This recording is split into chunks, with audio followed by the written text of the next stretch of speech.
In the previous videos, we learned a lot about Git internals. Specifically, in the last video, we fearlessly deep dived into Git.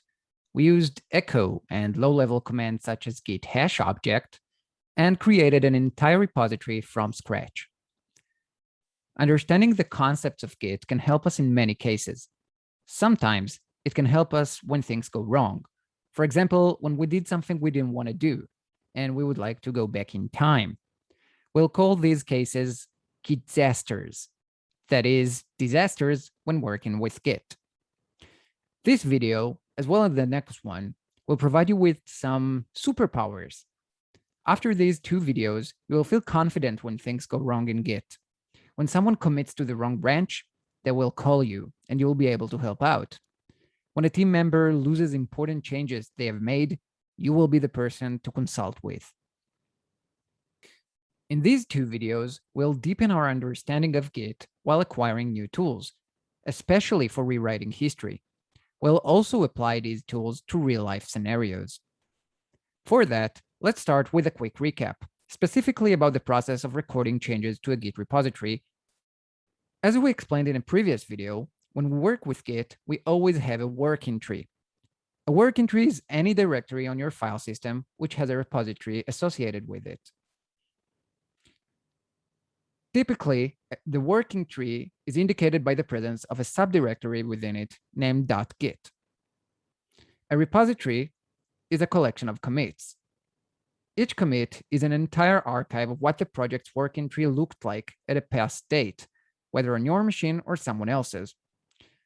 A repository also defines other stuff like head, branches, or tags.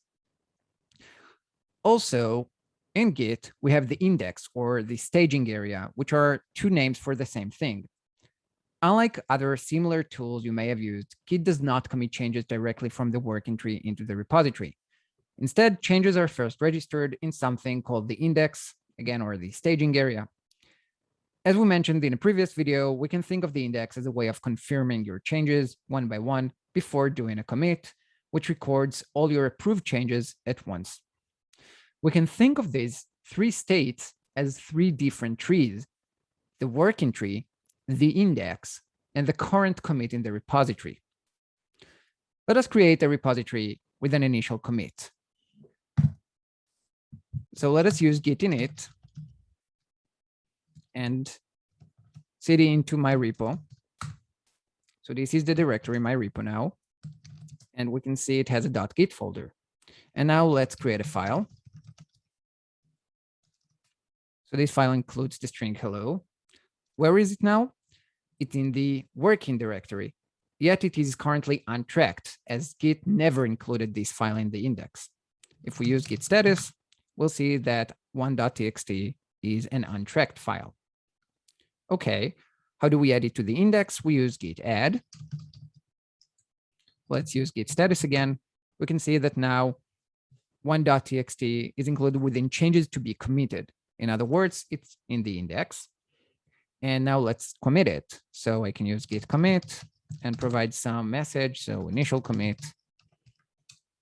Now it's actually in the repo and I can verify by using git status. And also if I use git log, I can see I've actually created a commit that main points to. Notice that now all states are the same. That is, the working dir state is the same as the staging area and the same as the current commit of the repository, which head points to. In a previous video, we demonstrated how we can create a repository without using porcelain commands such as git init, git add, or git commit. I encourage you to watch that video if you haven't already. In the current video, we'll not focus on how these commands are actually implemented, but rather how to reverse or undo them. In the repo we created, we have our first commit with the SHA-1 of 24131, etc. We can give it the nickname of commit1, just for us to reference it. Let us create another commit now. This commit will include another new file. So I'll create a new file.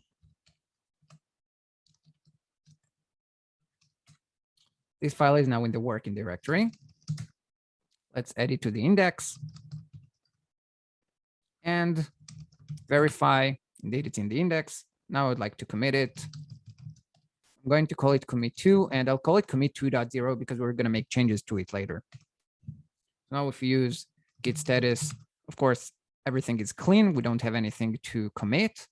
If we use git log, we can see that we now have another commit 2.0. It has the hash of 3C65B1, etc. And it's on the branch main, and it points to an initial commit beforehand, what we refer to as commit 1. Notice that git commit actually did two things here. It created a new commit object, this time the one with the SHA-1 of 3C65, etc., that we are calling commit2. It also moved the pointer of the active branch, in this case, the branch is main, to point to the newly created commit. So now git commit created the object 3665, etc., and moved the pointer of main to point to this newly created commit. This commit in turn points to commit 1. Note that currently commit 2 is also what head points to. We can verify by using the command git rev parse. So git rev parse head gives me the same SHA-1 of commit 2. Obviously, head points to main, as we can see here, but main in turn points to this commit. So this is the final object that head is currently pointing to. We can also use some cool Git syntax to refer to commits relative to other commits.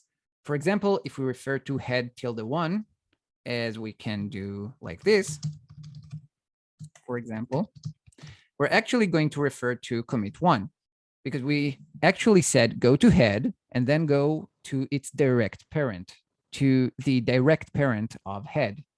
Let's now see how we can undo our actions using the super powerful command Git Reset. In this video, we'll focus on this specific command, and in the next video, we'll get to know additional commands. The command Git Reset has three main modes, namely soft or minus minus soft, mixed or minus minus mixed, and hard, as you guessed, minus minus hard. There are additional modes that we'll not describe in this video.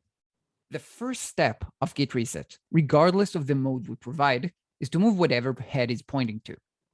If we use the soft mode, that is Git Reset minus minus soft, it will simply stop there. For example, let's use Git Reset minus minus soft head ~1. This tells Git to move whatever head is currently pointing to, which in this case is the branch main, to point to head's parent, which in this case is commit 1. Let's examine what happened. If we use git log now, we can see that Git goes to head, sees that it points to main, which now points to commit 1. So the commit we refer to as commit 2 is not reachable from this history. Does it still exist in Git? Well, it does. If we use the plumbing command git cat file -p we learned about in the previous videos, we can see that it is still there. So if I go to this SHA-1 value of commit 2 and I use git cat file -p, I can see the actual commit object as it's still registered within Git's internal object database. Again, we learned about this in a previous video, and I'm not going to elaborate on this now. How about Git status? Let's check. So we can see that 2.txt is now in the staging area. Of course, it is also in the working tree. It is not, however, present in the active commit, as we changed the active commit. That is, head now points to main, which in turn points to commit 1 rather than commit 2. Note that git reset minus minus soft did not change head. Head itself still points to main branch. However, what head points to, the main branch, changed. So again, head points to main, but main now points to commit 1 and not commit 2 as it used to. In other words, git reset minus minus soft allowed us to undo the last step of introducing changes using the git commit command. We got back to the situation of before committing with only one difference. The git commit object has been created and resides within Git's internal database. So if we use git reset minus minus soft, the operation ends here. The second step of Git Reset is to update the staging area, or the index, to be the same as what head points to after the first step, of course. To demonstrate this, let us first recreate the last commit.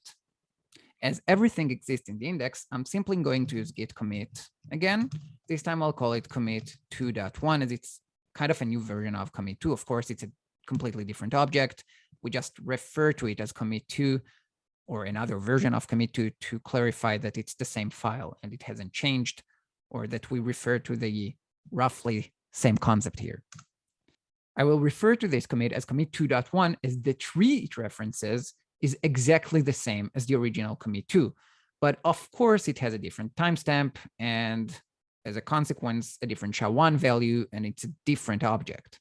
If we use git log, we'll see that now head points to main, which points to commit 2.1, which in turn points to commit 1. Now we can use git reset -- mixed head ~1. What's happening now? First, the first step. So head now points to commit 1. That's where git reset -- soft head ~1 stopped. We can verify that with git log. So this looks just like before. Head points to main, which points to commit 1. Now comes in the second step. Git reset updates the staging area to be the snapshot that head now points to. So currently, head points to main, which in turn points to commit 1. So the index would be the same as commit 1. So to verify that, we can use Git Status.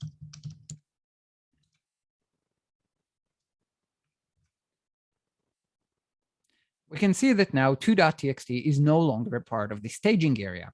It is, however, a part of the working tree. So Git refers to it as untracked. As a result of running git reset -- mixed, the status of the active commit is the same as the status of the staging area, and they are different than the status of the working tree. By specifying -- mixed, we actually make git reset stop at this point. This is also the default switch for git reset. So using git reset head ~1 is effectively the same as using git reset -- mixed head ~1. Now let us proceed to the third step. In this step, git reset makes the working directory look exactly like the index. Again, I use the terms index and staging area interchangeably. If we use the -- hard option, it will continue to this stage. So to demonstrate, let us again recreate commit 2. So this time we need to git add 2.txt. So now it's back in the index, and then commit. So I'm going to call this commit 2.2. Again, it will have a different SHA-1 value as it has a different timestamp, but it points to the same tree as commit 2.1 or commit 2.0. And of course, Git status is clean. As again, the three states are the same. The working tree, the index, and the active commit all look the same. Now, let us use git reset -- hard head ~1. So this will first go through, well, obviously the two first steps. Whatever head was pointing to, in our case, main branch, is now pointing to what used to be head ~1, that is commit 1. This is where git reset -- soft would stop. We can see this indeed by using again git log. Next, git reset updates the index to be the same as what head currently points to after the first step. So in our example, the index no longer includes the file 2.txt, and that's where git reset -- mixed would stop. In the third step, git reset updates the working directory to be just like the index. In this case, it means the working directory will no longer include the file 2.txt. We can verify that if we use git status. And also by looking directly at the file system. So we can see that 1.txt still resides in the file system, but 2.txt is no longer there. So now we understand this amazing tool, Git Reset. In the beginning of this video, I promised you would acquire superpowers, and Git Reset is indeed one of them. But to understand why, let's see how it can be applied in our daily work. Let us consider this scenario. We started with the file 1.txt as commit 1 that now we have. We'll also create the file 2.txt. So let's create it now.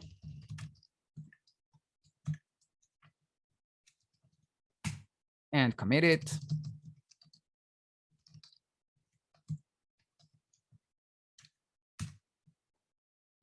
Of course, now this would be a different tree. It's a different file than before.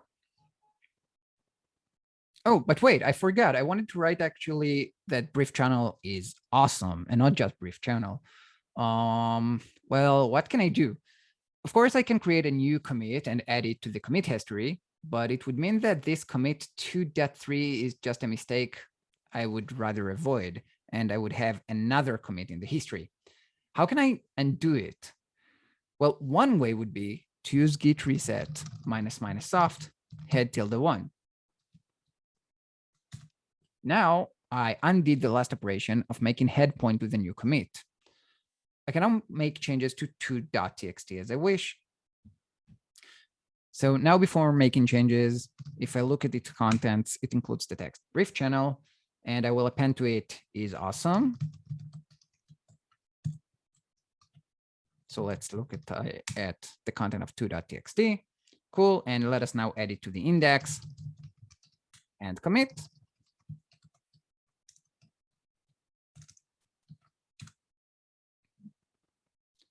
And now we have a clean history as desired. We have head pointing to main, which points to commit 2.4, which points to the initial commit, that is commit 1, rather than having commit 2.4 pointing to commit 2.3. Let us consider another example now. Let's say we introduced another change. Say we create another file. So this is a new file, and I'm going to echo that into 3.txt. And we'll add it to the index and commit it. Let's look at the history. All looking good. We have branch main pointing to commit 3, pointing to commit 2.4, pointing to commit 1. But oh, oops, we actually committed it to the main branch when we actually wanted this commit to be on another branch, a feature branch. So our current commit history looks like this, where we have main pointing to commit 3, pointing to commit 2.4, pointing to commit 1, while we actually want it to be like this, where the main branch does not include commit 3 and another new branch does. Of course, this is a very simple example, and I can just undo the creation of 3.txt altogether and then recreate it. But sometimes we've made a lot of changes and introduced them in a single commit, and we just committed it into the wrong branch. We don't want to make all the changes again. We just want that commit on another branch, a new branch. So how can we use what we've learned to go from the current state to the desired one? So the first step would be to draw the states as we just have. And then we should consider them carefully. We should remember that all we have here is commit objects and pointers to commit objects, and that we can manipulate them using the tools we've acquired. As we can see, there are three main differences between the states. First, where main points to. Second, the existence of feature branch and where it points to. And third, where head points to. Let's deal with them. So first, we can create feature branch by simply using git branch feature branch. We are doing just that. We created a pointer by the name of feature branch, and it also points to commit 3 as desired. We use git log. We can see that head points to main, which points to commit 3, but also feature branch now points to commit 3. Let us now change the main branch. We want it to point to the previous commit, commit 2.4. To do that, we can just go back in time like so. So now main points to commit 2.4, and the state of the index and then the working directory have been changed to match the state of commit 2.4. Very cool. If we use git log, it will follow head to main, which shows us the state of main branch. And if we look at Git status, we can indeed see that the working tree is clean. That is, it matches the state of the current active commit, and they match the state of the index as well. Very cool. So what is left to do now is simply update head to point to our feature branch. So for that, we can simply use git checkout. So let's git checkout feature branch. And what we have here is Head pointed to feature branch, which points to commit 3 as desired. Commit 3 also points to commit 2.4, and we can also see that main points to commit 2.4. How cool is that? By using Git Reset, as well as simple commands such as git checkout or git branch, we're able to change the repository state to our desire. Let's consider yet another case. We'll now introduce two changes together. We'll create a file. So let's echo file 4 into 4.txt, and also change an existing file. So let's echo changing file 3 into 3.txt. I'll even append that. Let's stage these two changes together. So now both of the changes are ready to be committed, and let's commit them. Created 4.txt and modified 3.txt. As a result, we have a new commit on our feature branch. And the status is clean, as we can see here. Oh, but actually, oops, what a disaster. I didn't want these two changes to be introduced in a single commit. I would like now to split my commit into two separate commits. How would I go about that? Well, actually, we can undo the last commit by using Git Reset. For this case, the most convenient way would be to use the ---- mixed switch. So what I'm going to do now is undo this commit 4, by using Git Reset ---- mixed. So let's do just that.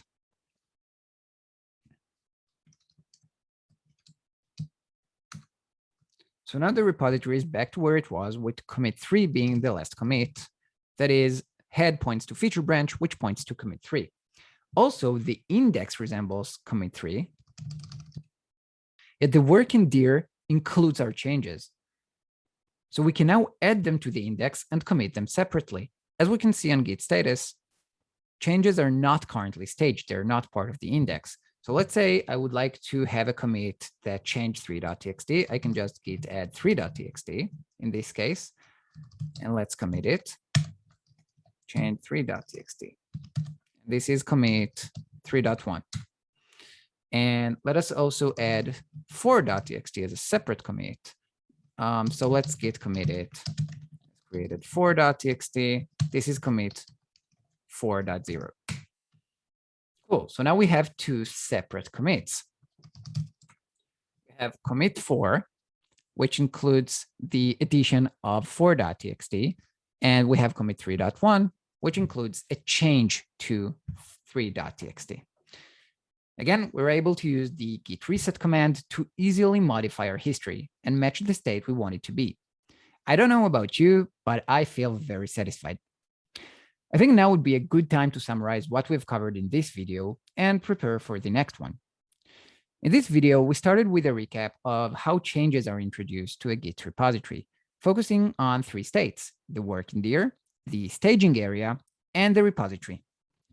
We then introduced the command git reset together with its 3 modes: --soft, that moves whatever head is pointing to; ---- mixed, that goes on to update the index to what head is pointing to after the soft step; and last, --hard, which updates the work in dir to match the state of the index. Lastly, we applied our knowledge to a few Gitsasters and saw that by understanding Git and how it works, we can feel confident in fixing cases where we need to rewrite history.